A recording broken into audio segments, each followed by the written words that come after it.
Hello, welcome everyone. Welcome to today's webinar. As you know, today we're going to talk about giving presentations, effective ones for that matter. Okay, so let's get started. Did you know that the fear of going public, of giving public speeches, is for some people worse than the fear of death? Is it really true? And even if it is true, could this fear be somehow overcome? Well, you could definitely try. What you can do is try to prepare yourself really, really well in terms of the content of the presentation, but also in terms of the language. And that's what I'd like to give you today, okay? So I hope after today's webinar, you'll feel well equipped to deliver presentations in English, okay? Well, to start with, let me show you the outline of my presentation. So some key points, first things first. So obviously we'll start with openings, right? How to open, how to start a presentation. Secondly, we'll talk about signposting, that is signposting our way through the presentation. Thirdly, we'll have a look at some visuals. We'll talk about presenting slides, okay? We'll try to interpret some graphs and analyze the data on it quite briefly. Followed by some impact techniques, that is how to reinforce a message, okay? We'll talk a little bit later on about rapport building. And lastly, closing presentation followed by questions and answers session, okay? So, opening. According to communication expert Andrew Lay, there are 4 stages to opening a presentation. And he calls them A, B, C, and D of openings. What do they stand for? There's a little help there for you, but I hope you can help me some more to decipher these words. So what do you think is the first one? Use chat, remember to say, what is the first one? A, standing for... All right, bravo, all good answers. Attention, obviously. So what this is about, it's about capturing your audience's attention instantly, right from the very beginning of your talk. B, all right, I can see some good answers already, will stand for yes.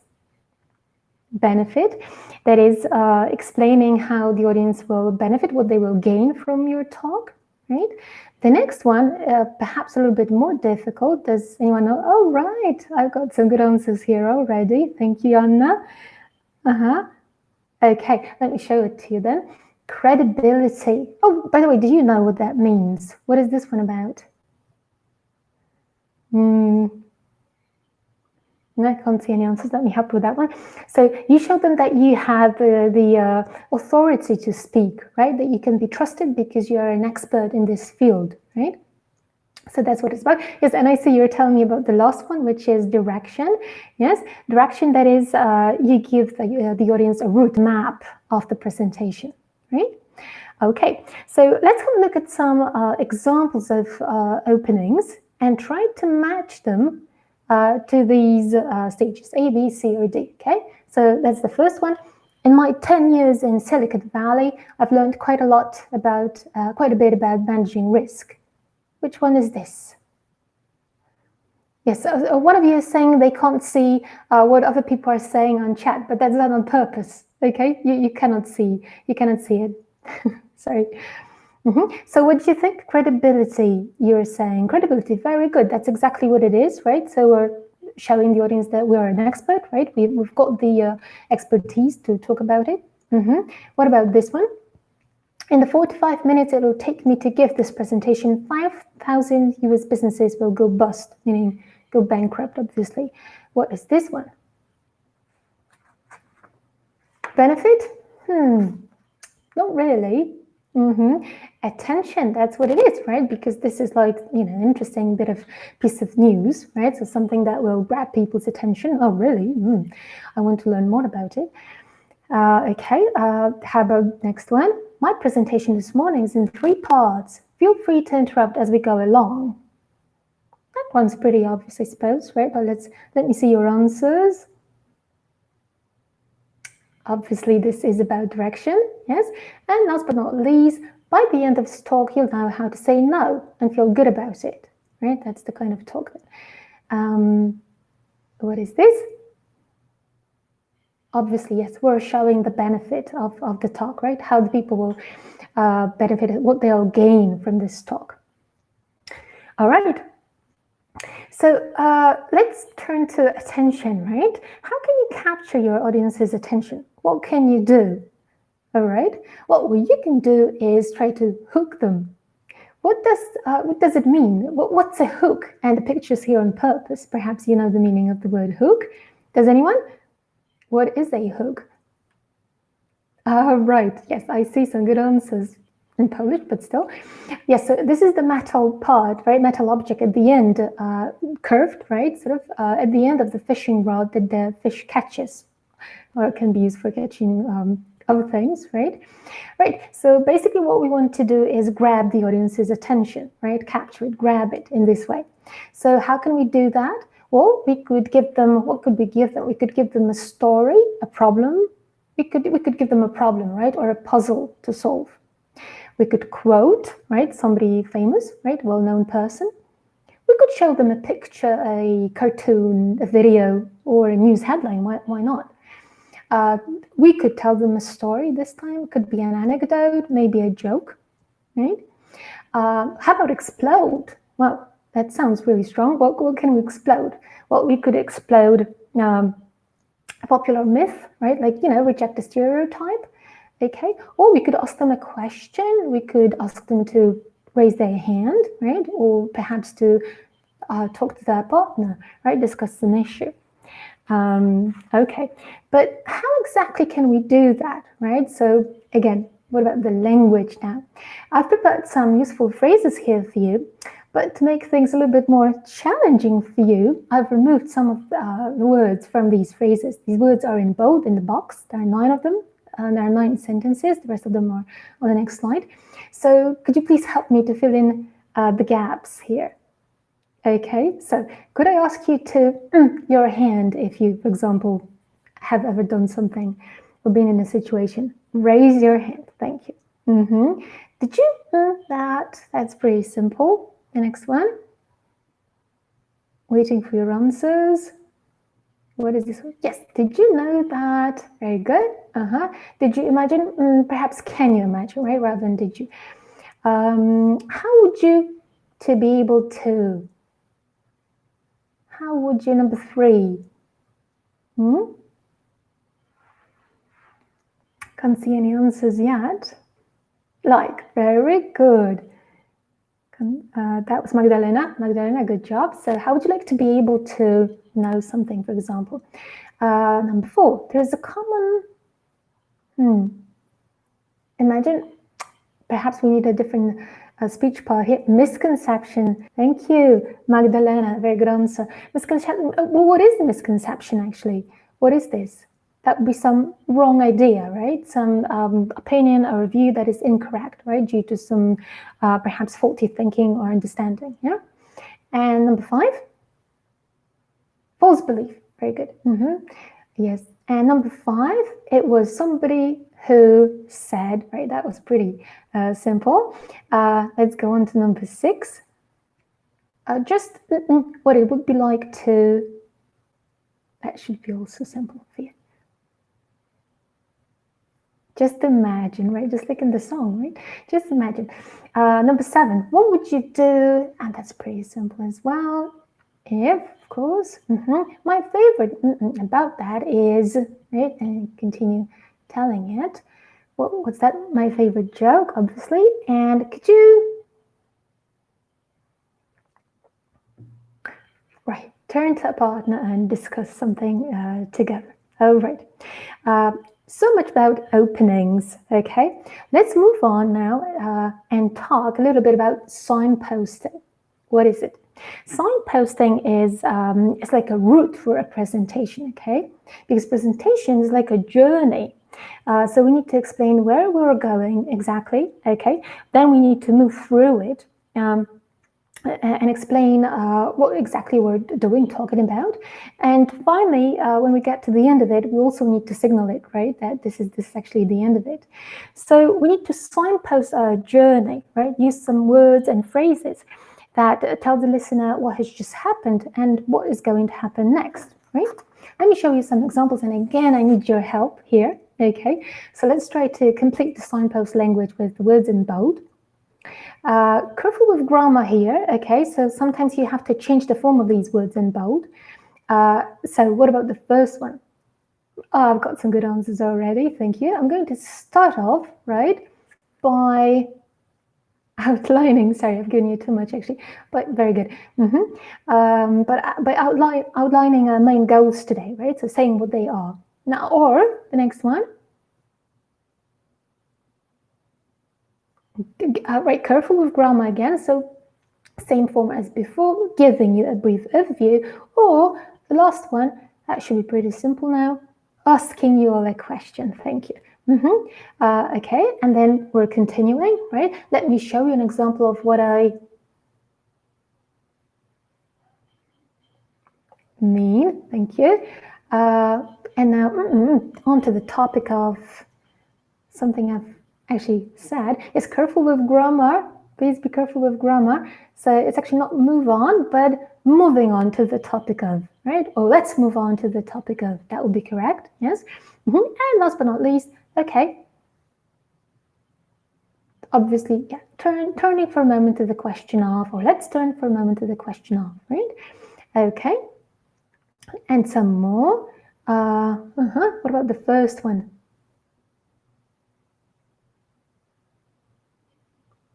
To expand to my point, perhaps this form would not sound very well. To go to my main point here, okay, or to return to my main point here. Yes, one person was actually correct here. And now let me help you a little bit. Let's talk some more about this problem. So let's expand, exactly. Let's expand on that a little, right? Perhaps there will be some digression. And the last one, careful with grammatical form of it. Going back to what I was saying earlier. Exactly. And now we've almost finished, right? We're closing our presentation. So what do we say? And again, careful with grammatical forms of these words. Perhaps it's not so obvious, so maybe I'll help you a little bit with this one. So in closing, okay, I'll just the main points we've looked at. So, not that simple, no. Okay, let me help you a little bit. Summarize the points we've looked at, right? Sum up, right? Summarize. Or I'll just do what? I'll just ask you to remember one thing. Last but not least, leave you with this, right? And we tell the audience what we think is the clue, right? The most important message in our talk. Okay, so we've looked at just a few examples of such signposting language here, obviously. But what I can promise you is that I will put some more in the materials I'll prepare for you after the webinar, okay? All right, so now the next area I'd like us to focus on are presentation tools. Okay, we'll also talk about presenting slides, interpret graphs, etc. in a minute. So how about these presentation tools, right? The ones you can see listed here. Do you think they're essential or non-essential? Which of them do you use? Or perhaps you use some other ones. Again, could you use chat to say about your experience? A flip chart, right?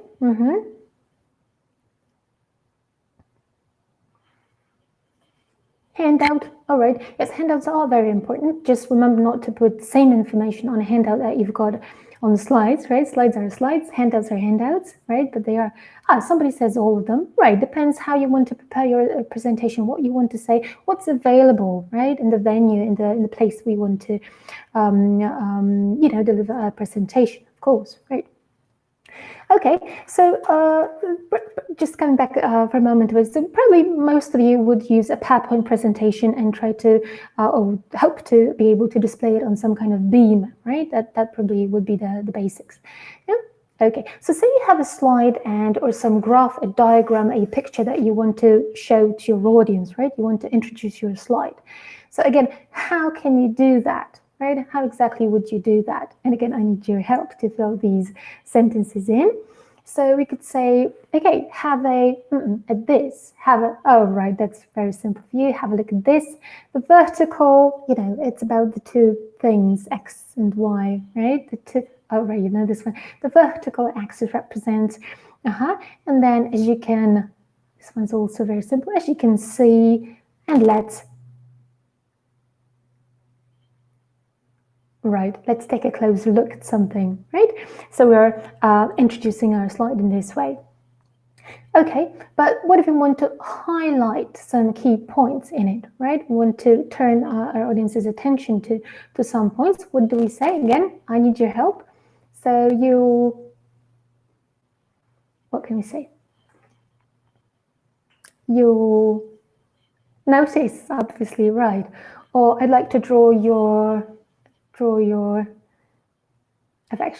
attention, obviously, draw your attention to something. Also say, I should point out, right, sort of mention, and let me, to help you a little bit, right, let me talk you through it, right? Okay, and what happens next? Perhaps we want to give the context, right, to the situation. So how do we do that? To give you the, help me here, background, obviously, to give you the background to that, or as you, oh, that's pretty obvious, right? As you know, the situation is like this. And now let's obviously put that into perspective, right? And this way we can describe what the context is. Last but not least, interpreting the data, right? How do we interpret the data? So you could say, well, the figures, you know, the figures are so striking, so obvious that they speak for themselves. Thank you. So kind of self-explanatory, right? There's a modal verb. Thank you, Karina. We might expect, right, something to happen. And then, so what does this mean in terms of, right? So regarding some aspect. And now what are the, obviously, implications of this? Implications, what would that mean?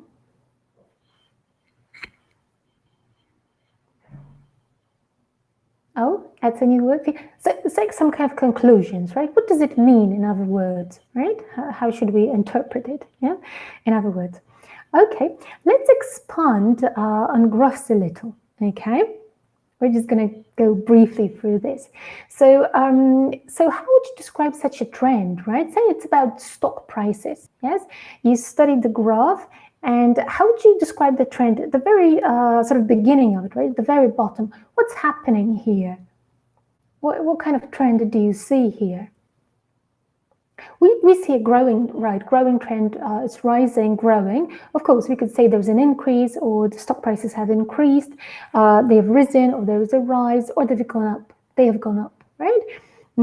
Okay, what if you move towards the peak, right, towards the end of the line, the arrow? What happens there? So the increase is bigger, right? Which words would you use here to describe this trend? Okay, boo. Okay, there's a boom, you could say, yes, or the stock prices have boomed, skyrocketed, or they've soared, right? So it's gone really, really high, very big increase, we could say, yes. Oh, but what happens here? Well, we have some worrying news here. What happened to stock prices? They've dropped, you're saying collapsed, okay. What else could we say? We got some bad news, thank you. Okay, that's a good one as well. Yes, we could say, we could use some more, you know, vivid language here. Say they've crashed or plunged, right, plummeted, or even took a nosedive, right? So it's about this downward tendency or trend. Yes, very alarming.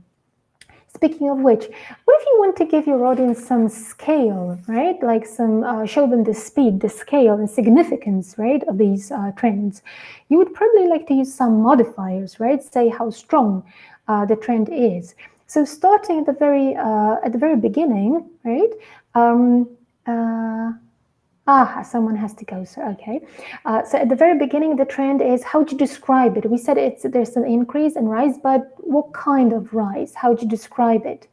It's just not much happening. Slight, someone's saying. Very good. Any other expression that comes to your mind? You could say slight or just gradual. Okay. Right, growth, moderate, very good. Okay, now let's look at the second arrow now. So there's almost, the trend's almost going to peak, right? We have a very strong increase here. We could say significant, very good, or we could say considerable, right? And now what about the drop, right? We could say it's alarming, right? Or what else we could say? Could we say that it's significant, that it's dramatic, right? Or rapid? Yes, very, very quick, very, very quick drop, right? So yes. So, for example, stock price have crashed, yes, in a dramatic way or dramatically. All right, that's what we could do. Okay, so having presented such data, what we might want to do next is talk a little bit about, try to explain causes of such trends or introduce effects, right? How do we do that? Again, I need your help here. Okay, so we've got some phrases here, but you need to tell me which one will make sense, which one will be correct. Yeah, so let's have a look at the first one. So we're analyzing some results here, right? We're saying rumors of a merger, now due to, resulted in, or as a consequence of Tari Parma gaining 5%. Which one will make sense here?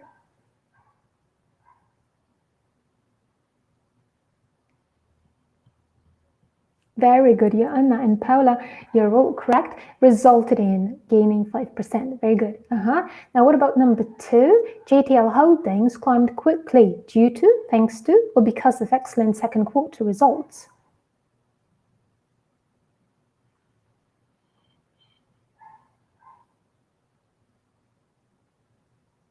Thanks to. Very good. Well, due to perhaps would be rather used to give like bad news, right? That something was caused, happened due to due to delay, you know, to give some bad news. But thanks to would introduce some good news actually, right? So something climbed quickly due to excellent second quarter results. So it's to give good news. And last but not least, all of them are good. Well, because of excellent second quarter, because of excellent second quarter results. Well, the best one is thanks to, definitely. Very good quarrel. Okay. And the last one, PLC has successfully resisted a raid, you know, like some kind of sudden attack, right? Thanks to, as a result of, or as a consequence, its price has leveled off, right? Level off to stabilize, right? To reach a steady rate, perhaps you could say, yes. As a consequence, someone's saying, as a result of, let's see, as a consequence, why can't we say as a result of? It has successfully resisted a raid, as a result of its price has leveled off. Well, you could say as a result, right? As a consequence, as a result, its price has leveled off. But after, as a result of, you'd need a noun or a gerund, right? Something, as a result of something. That's why we can't really use this one, okay? All right, so we've explained causes, we've introduced effects. What next might we want to do? We might want to analyze a point and give some recommendations, right? How can we do that? Well, again, some useful phrases. We could do that by saying, so where does that lead us, right? Or let's consider this in more detail, or perhaps translate it into real terms, so what it means in practice, right? Or the significance of this is, right? And we continue explaining. So that's actually all I have to say about presenting slides and about interpreting graphs, analyzing data, okay? What I'd like us to focus on now is impact techniques, okay? About impact techniques, I mean reinforcing our message, okay? So we want to make sure the message, that the audience has got our message, what we want to say. So one impact technique is a repetition one, okay? So when we give a speech, it's really important to, repeat, restate, reiterate, simply repeat, okay?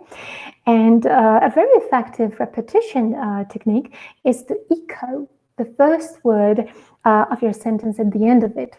It's sometimes called the James Bond technique for obvious reasons, right? So how can we do that? Let me show you an example. Sorry, there's no example. So let's just try to put one of these words, nothing, anything, or everything, at the beginning and at the end of one sentence, right? For emphasis. So what do you think is the first one? I see some good answers already.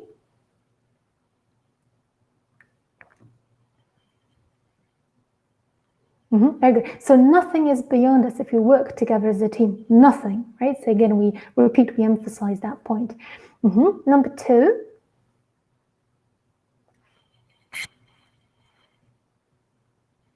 Okay, very good. I see some good answers already. Anything or everything? Anything wouldn't really make much sense here, but everything is the right one, right? So everything in this market is about to change, everything, right? Again, very strong message. So the last one will obviously be anything would be better than the system we've got at the moment. Anything, just anything would be better, right? Okay. How do you like it? How do you like this technique? Do you think it works? It might work in a presentation? How do you like it? Do you perhaps use it, or have you ever used it? Yes, it's cool, someone says. All right. Well, another version of it could be repeating a key phrase several times, right? Like a mantra. Okay. For instance, think Barack Obama and his "Yes, we can" repeated so many times in his speeches, right? Well, it did work, didn't it? So I suppose yes, it strengthens the message, right? Okay, well, and there's another technique which we might use, which is commonly used in presentations. It's the use of rhetoric questions. So the questions we do not really expect to be answered, right? Let me give you an example of such a question. So we've tripled revenues in 20 months. So how did we do it, right? And probably, well, we would not expect the audience to answer that. We would answer the question ourselves. Okay, so could you help me fill in the other ones? Oh, sorry, too much. I helped you too much here. So we spent $30 million a year on internet advertising, but sorry, I've shown you the answer already. But how much of that is wasted? Okay, so again, we do not expect anyone really to answer that question. And the next one is for you. It's by far the most cost-effective system on the market. So how would you fill it in with these words in bold?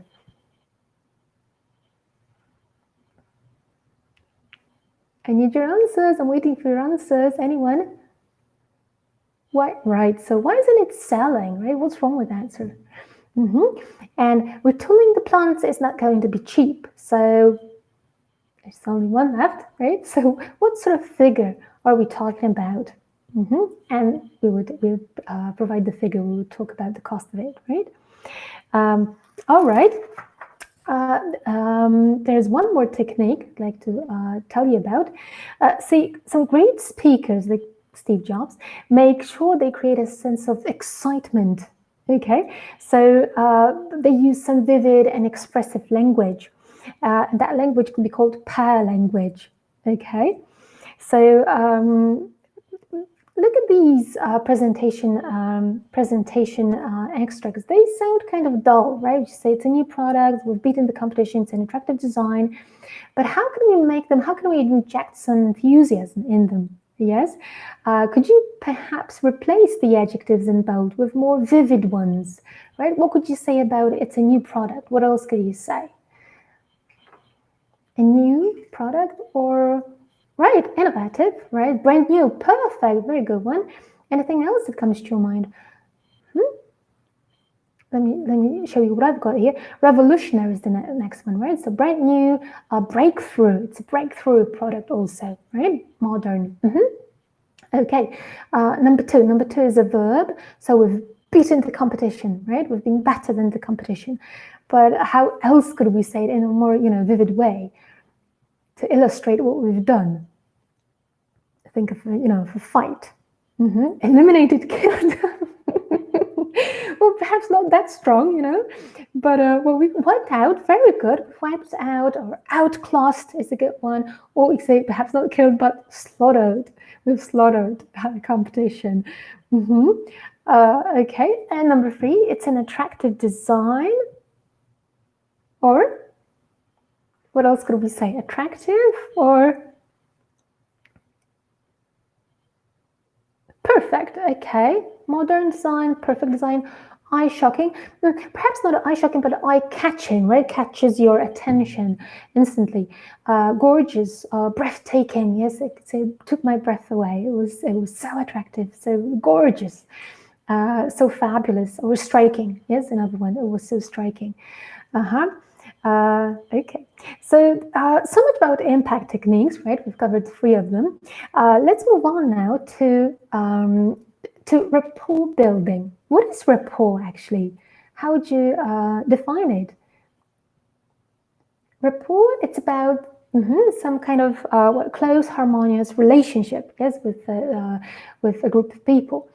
So how can we build rapport?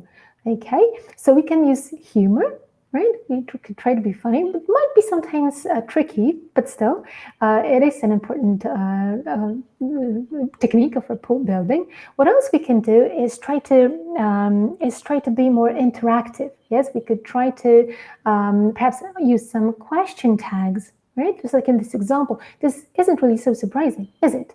So we kind of ask a question, not really expecting anyone to answer it. But there is this impression of interaction, right? We try to sort of ask a question here, right? What about the other sentences? Could you help me fill them in with proper question tags? What about, yes, I already got some, right, I can see some good answers here. So, but we won't let this stop us, will we? Or we certainly can't complain. Very good, can we? Or you know what's going to happen. Oh, that was more difficult. No answers yet. Don't shoot. Very good. And last but not least, I said it was good news. Waiting for your answers. Miha's right. Arthur's right. Oh no, Arthur's not. Didn't I? Okay. Okay. So this way, perhaps we can show some. We can perhaps make our audience more enthusiastic, right? Make them sort of participate more in a presentation, a talk. Okay, so let's summarize briefly what we've discussed so far. So firstly, we talked about some openings, right? How to start our presentation. Secondly, we looked at signposting. So signposting our way through the presentation. Next, we learned some useful phrases for analyzing graphs, for interpreting trends and analyzing data, right? Also making some recommendations. Followed by some impact techniques, right? Remember 3 of them. Followed by rapport building. And lastly, let's talk about closing our presentation. Okay. Well, what we could do is simply having covered all the points, right? All the key points, we might want to summarize by saying, again, I need your help here. So I'd like to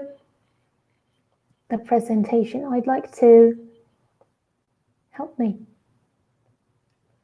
Very good. Paula and Anna, very good. I'd like to wrap up the presentation. It's a nice expression, isn't it? Right? Or a very commonly, one which is often used, yes, commonly used in the next one. This brings me to the end of my talk, right? And the last one, unfortunately, I seem to have run out of time, so I'll conclude briefly, right, in a short manner, by saying, right, but what? By saying what? What we need here is some kind of bang, right? Some kind of strong message, right, to finish our presentation with. So actually, many of the techniques we used to open a presentation can also be used or will also work to close it, right? So this is our last chance to get our message across, right? So what we can do to close our presentation is to finish it with some dramatic summary, for example, or some things, wise words, right? It could also be a call for action. Let's go, let's do it, let's do something, right? It could also be some heartfelt message, right? So we talk about our emotions here. Okay, so let's have a look at these expressions here. Which technique do you think they can be used for? Right? We have a saying where I come from. What about this one? What's this? Is it? Let me show them to you again. So it could be summary, wisdom, action, or emotion, right? Which of these is that? We have a saying where I come from. So that would be giving them some wisdom. Very good. Wise words. Now, if you take just one thing from this talk, take this, right? Just one thing. So I feel as a presenter that you must remember or must do just this one thing.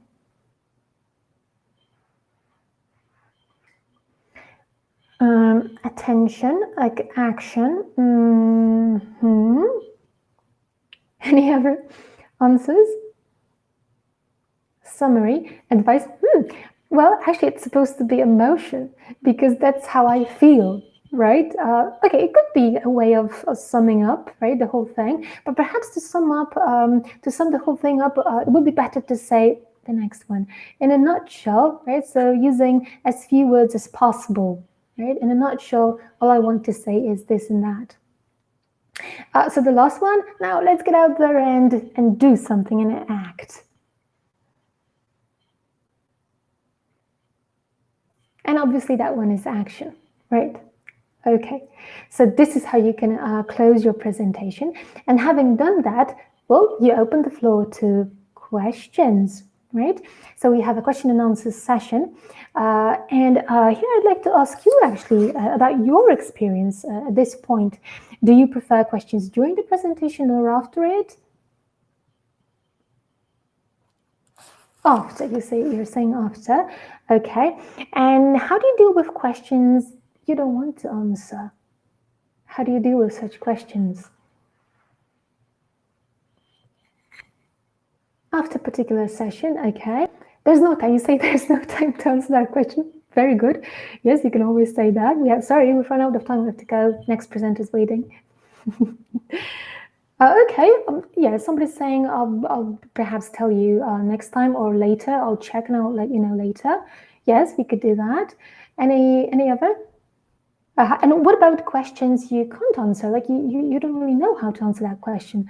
What do you do? So it's a really difficult question. I'll check and we'll get back to you. Yes, I suppose that's a professional way of responding. Yeah. Okay, all right. So let me show you what I've got here. So obviously we'll start by inviting our audience to ask questions, right? We'll say any questions, or I'm happy to answer any queries now, or you will get back and you never get back. Well, sometimes it does happen, of course. You could say, please feel free to ask questions, or if you'd like me to elaborate on any point, please ask, right? That's what we can do. Sometimes we get a question we don't really understand. We don't know what the person's getting at. So what can we say? We can say, well, I'm afraid I don't quite understand your question. Or could you rephrase your question, just say it in a different way? Or let me check I understand you correctly, right? And we rephrase the question and sort of make sure we've understood it the way the person wants us to. Yeah. But what if it is a difficult question and you want to avoid giving an answer, right? So we could simply start by saying, oh, that's a really good question. Or I'm glad you asked me that. right? Well, it might sound like a filler sentence, right? But at least it gives you some, you buy yourself some time to reorganize your thoughts, right? Think about how you should answer that question. And I suppose it's better, even if some people might feel that way, that this is a filler sentence, you don't know what to say, it's still better. It makes you sound more smoothly than saying, this way. Yeah, you could also just say, oh, perhaps we could deal with this after the presentation or some other time, hoping the person would forget, would not come back with this question, right? How else could we do that? We could say, we could bounce the ball back to the person who's asked that question, right? We could say, what are your thoughts on that matter, right? What do you think? Or, I wonder what other people think. Right?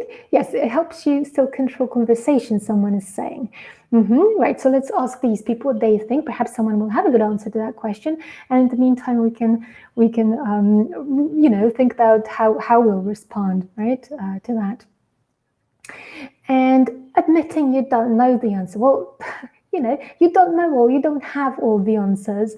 So sometimes you simply say, I'm afraid I don't know the answer to your question, but I'll try to find out and I'll get back to you on that, right? I think it is a professional way of dealing with such a situation, right? Has it ever happened to you? Yeah?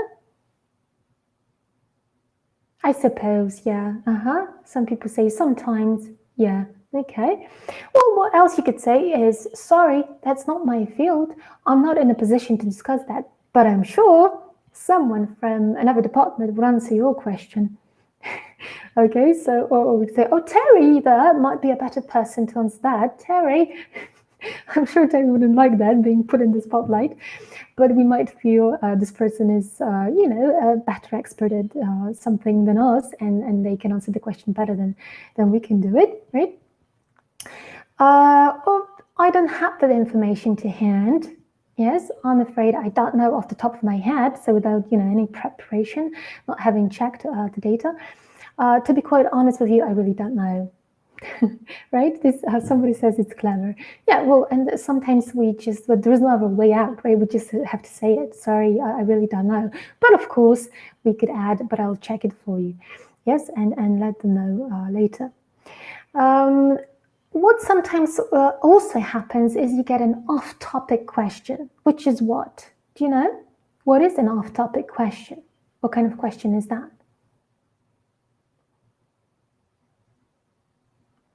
Not connected to the topic, very good. We could say it's irrelevant, right? Or not relevant to the current discussion. So we could simply react by saying, I think that raises a slightly different issue, okay? Or, sorry, I don't quite see the connection, okay? And just, that's it, actually. So how did you like that? How did you like all these techniques of dealing with, or strategies of dealing with questions? I hope it'll be helpful, at least some of these sentences, right? The way of putting it, that I don't know the answer, or perhaps asking somebody else to answer that question. All right, I see some answers that it's awesome or very delicate, perhaps. Okay. Well, actually, that brings me to the end of my presentation today, my talk. So I'll just leave you with the words of Dale Carnegie, American lecturer, author, and a pioneer in the field of public speaking, who said, there are always three speeches for everyone you actually gave. The one you practiced, the one you gave, and the one you wish you gave. Okay, so the way I see it is something may always go wrong, and it probably will, but do not fear, okay? Know your topic well. Get as much information about it as possible, because the more you know about it, the better you can speak about it, right? Practice, practice, and practice, right? You can do it in front of a mirror, in front of your partner, colleague, a friend. Get their feedback, right? What they think about it. And again, continue practicing your speech until you're really confident with it. Good luck.